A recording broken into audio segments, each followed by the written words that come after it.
بسم اللہ الرحمن الرحیم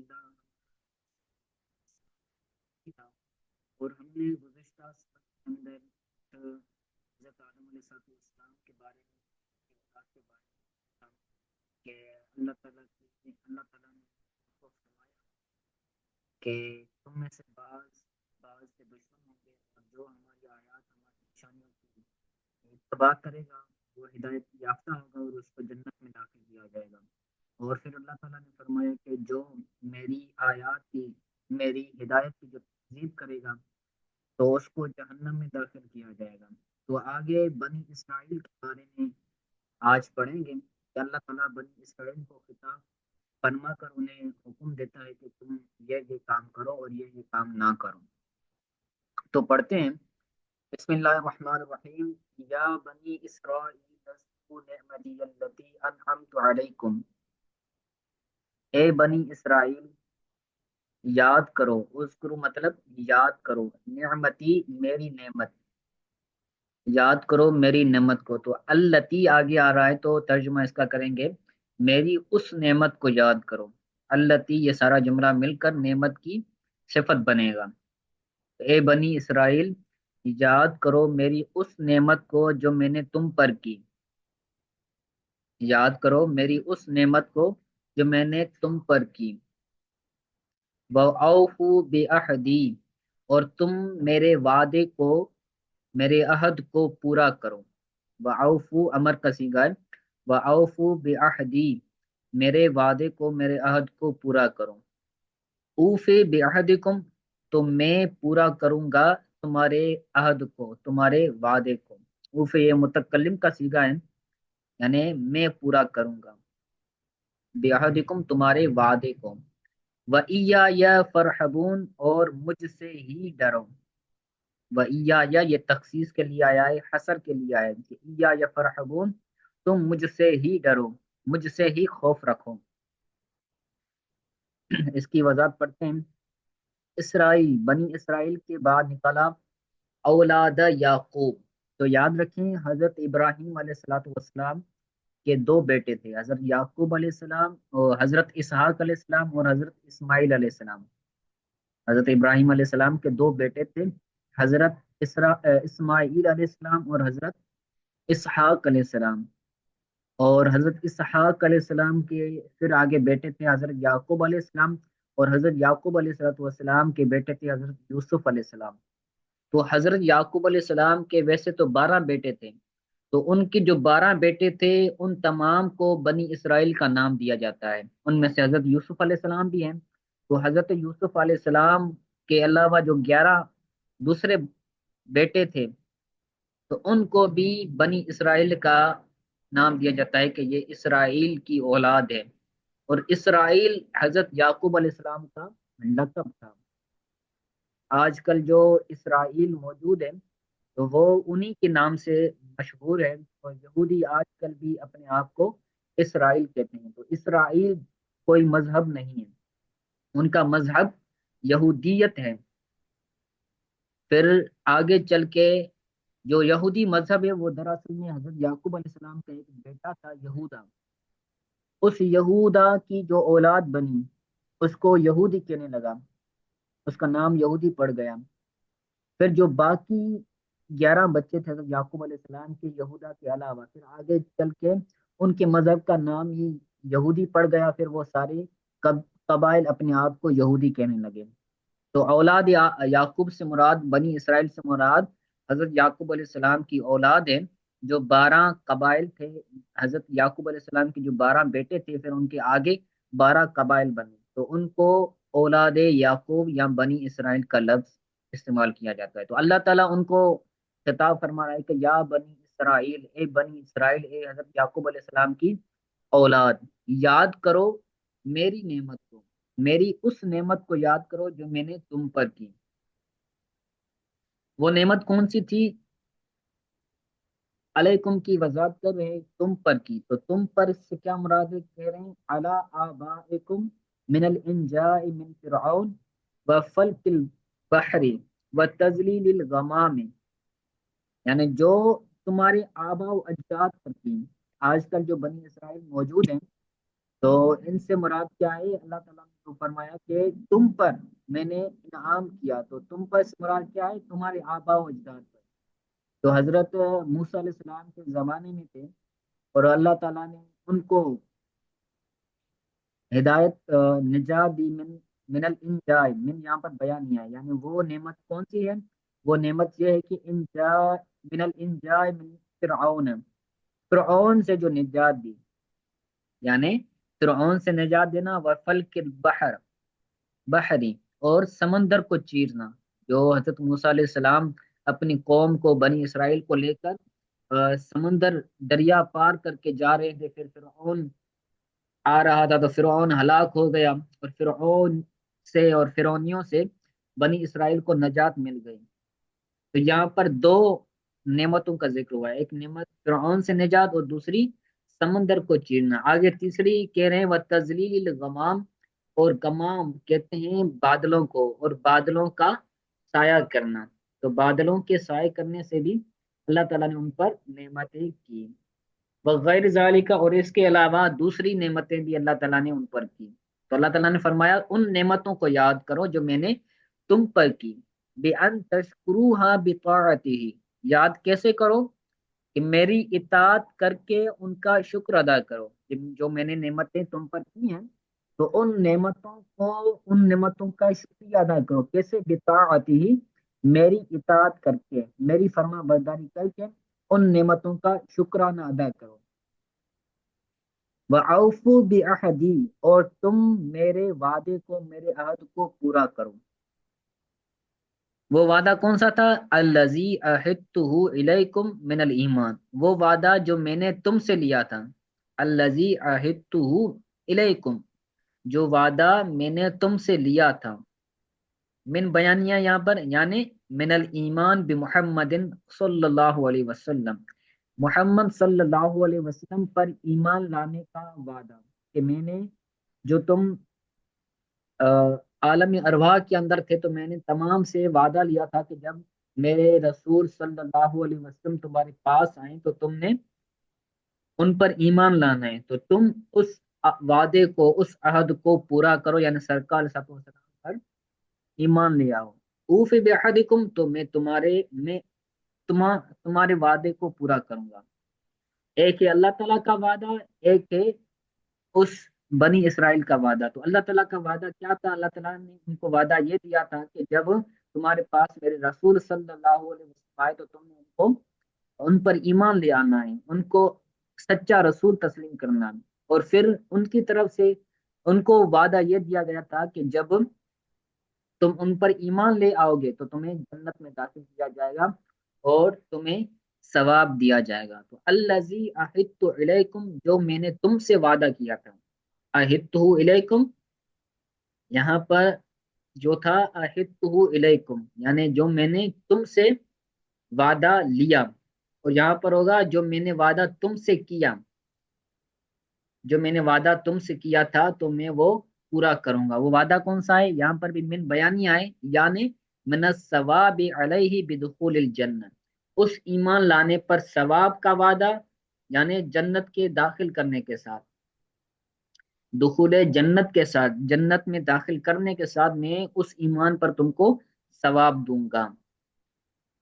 ٹھیک ہے، یعنی تم جب سرکار علیہ الصلوۃ والسلام پر ایمان لے آؤ گے تو میں تمہیں جنت میں داخل کروں گا۔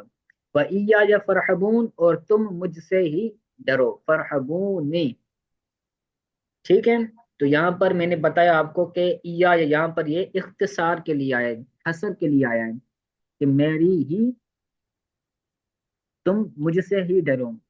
خافونی، یعنی مجھ سے خوف کرو، فی ترک الوفاء بھی، اس وعدے کو پورا کرنے کے ترک میں، اس وعدے کو پورا نہ کرنے میں۔ آسان ترجمہ اس طرح ہوگا کہ تم مجھ سے اس وعدے کو پورا نہ کرنے میں ڈرو، دون غیری، مجھ کے علاوہ، میرے علاوہ کسی اور سے نہ ڈرو۔ ٹھیک ہے، یعنی تم اگر وعدہ نہ کرو گے تو وعدہ پورا نہ کرنے میں تم مجھ سے ڈرو، دون غیری، میرے علاوہ کسی اور سے نہ ڈرو۔ تو اللہ تعالیٰ نے یہ ان سے خطاب فرمایا۔ آگے بھی ان سے ہی خطاب ہے کہتے ہیں وآمنوا بما انزلت، اور تم ایمان لے آؤ اس پر جو میں نے نازل کیا۔ آمنو یہ عمل کا صیغہ ہے، وآمنوا بما انزلت، تو انزلت کے اندر جو مفعول ہے جو میں نے نازل کیا، ما جو ہے بما انزلت، تو یہاں پر جو ما آیا ہے موصولہ، اس کی وضاحت آگے کر رہے ہیں، من القرآن، یعنی جو قرآن میں نے نازل کیا ہے تم اس پر ایمان لے آؤ۔ وہ قرآن کیا ہے؟ مصدقا لما معکم، تصدیق کرنے والا ہے، مصدقا لما معکم، جو تمہارے پاس ہے اس کی تصدیق کرنے والا ہے۔ قرآن اس کی تصدیق کرنے والا ہے جو تمہارے ساتھ ہے، من التورات، یعنی جو تمہارے پاس تورات ہے اس تورات کی قرآن مجید تصدیق کرنے والا ہے کہ یہ تورات اللہ تعالیٰ کا کتاب ہے۔ کیسے تصدیق کرنے والا ہے؟ بموافقتہ لہ فی التوحید والنبوۃ، توحید اور نبوت میں اس توریت کی موافقت کرنے میں، قرآن کا اس توریت کی توحید و نبوت میں موافقت کرنے کی وجہ سے، یعنی جو توحید اس تورات کے اندر بیان کی گئی ہے، جو نبوت کا بیان اس تورات کے اندر ہے، اسی کو ایز اے اللہ تعالیٰ نے قرآن مجید کے اندر بیان کیا ہے۔ توحید جو تورات کے اندر بیان کی گئی ہے وہی قرآن کے اندر ہے، نبوت کا ذکر جو توریت کے اندر بیان کیا گیا ہے، تورات کے اندر بیان کیا گیا ہے، وہی نبوت کا بیان قرآن مجید کے اندر آیا ہے۔ تو نبوت و توحید کے اندر قرآن مجید تورات کی تصدیق کرنے والا ہے، تورات کی موافقت بیان کرنے والا ہے۔ آگے کہتے ہیں ولا تکونوا اول کافر بن، اور تم پہلے کافروں کی طرح نہ ہونا، جو پہلے کافر گزرے تو تم ان کی طرح نہ بننا۔ ولا تکونوا اول کافر بن، تو پہلے کافروں کی طرح نہ بننا۔ من اہل کتاب، من اہل الکتاب، یعنی جو اہل کتاب تھے ان اہل کتاب کافروں کی طرح تم نہ بننا۔ لأن خلفکم تبع لکم فاسمہم علیکم، کیونکہ تمہارے بعد آنے والے، خلف بولتے ہیں بعد والے، لأن خلفکم، کیونکہ تمہارے بعد آنے والے، تبع لکم تمہارے تابع ہوں گے، تمہاری اتباع کرنے والے ہوں گے، فاسمہم علیکم تو ان کا گناہ تم پر ہوگا۔ یعنی اگر تم کافر بنو گے، ایمان نہیں لاؤ گے، تو تمہارے بعد جو آئیں گے، تمہاری اولاد جو آئے گی، تمہارا خاندان جو پیچھے آئے گا تو وہ تمہاری اتباع کرے گا، تو وہ بھی اگر کفر کریں گے، وہ بھی سرکار صلی اللہ علیہ وسلم کا انکار کریں گے، تو ان کا گناہ بھی تم پر ہوگا، ان کا جو بھی بنے گا کفارہ وغیرہ، یا ان کا جو بھی گناہ بنے گا کفر والا، تو وہ ساری کا سارا آپ کے ذمے میں، تمہارے ذمے میں ہوگا۔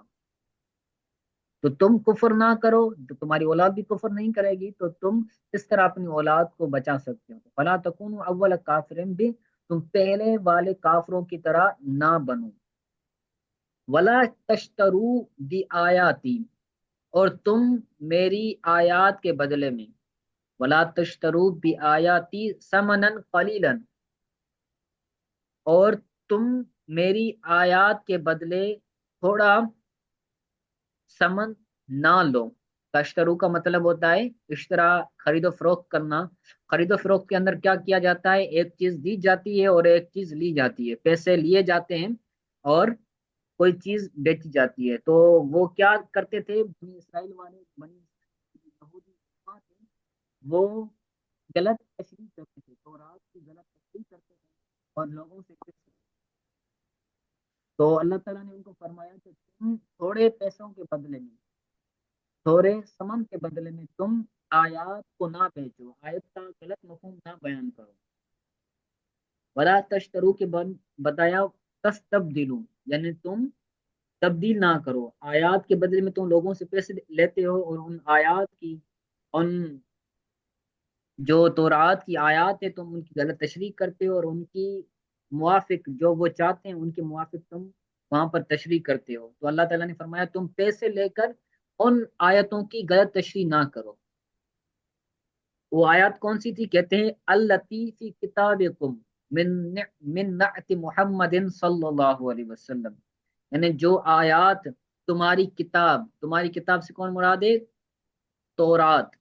تو جو تمہاری کتاب کے اندر آیات تھی تم ان کو تبدیل نہ کرو، تم ان کو بیچو نہ۔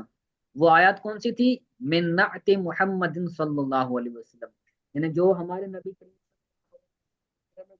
انبیاء آئے تھے ان کے اوپر جو کتابیں نازل ہوئی تھی، تو ان کتابوں کے اندر بھی ہمارے پیارے رسول صلی اللہ علیہ وسلم کا ذکر موجود تھا کہ تمہارے بعد آخر الزمان نبی آئیں گے۔ تو یہودی ان کی آیات کی غلط تفسیر کرتے تھے، غلط وضاحت کرتے تھے، اور حضور کا شان وہاں پر پاتے تھے۔ تو کہتے ہیں من نعت محمد، نبی کریم صلی اللہ علیہ وسلم کی تعریف کو چھپا کر اس کی غلط تفسیر کر کے تم تھوڑے پیسوں کے بدلے میں تم یہ نہ کرو، ٹھیک ہے؟ سمنن قلیلن یعنی تھوڑے دام کے بدلے میں، تھوڑے پیسوں کے بدلے میں، اردن یسیرم من الدنیا، یعنی جو تھوڑا عرض ہے، یسیرن من الدنیا، دنیا کا جو ساز و سامان ہے، اے لا تک تموہا، یعنی اس سرکار علیہ الصلوۃ والسلام کے شان کو، لا تک تموہا، ہا ضمیر کا مرجع ہے آیات، یعنی ان آیات کو یا سرکار علیہ الصلوۃ والسلام کی شان کو تم نہ چھپاؤ۔ کتمان بولتے ہیں چھپانا، ان کو نہ چھپاؤ۔ کیوں نہ چھپاؤ؟ خوف فوات ما تاخذونہ من سلفاتکم، یعنی جو تم سے پہلوں نے لیا، ما تاخذونہ، خوف فوات ما تاخذونہ، اس جو تم لیتے ہو،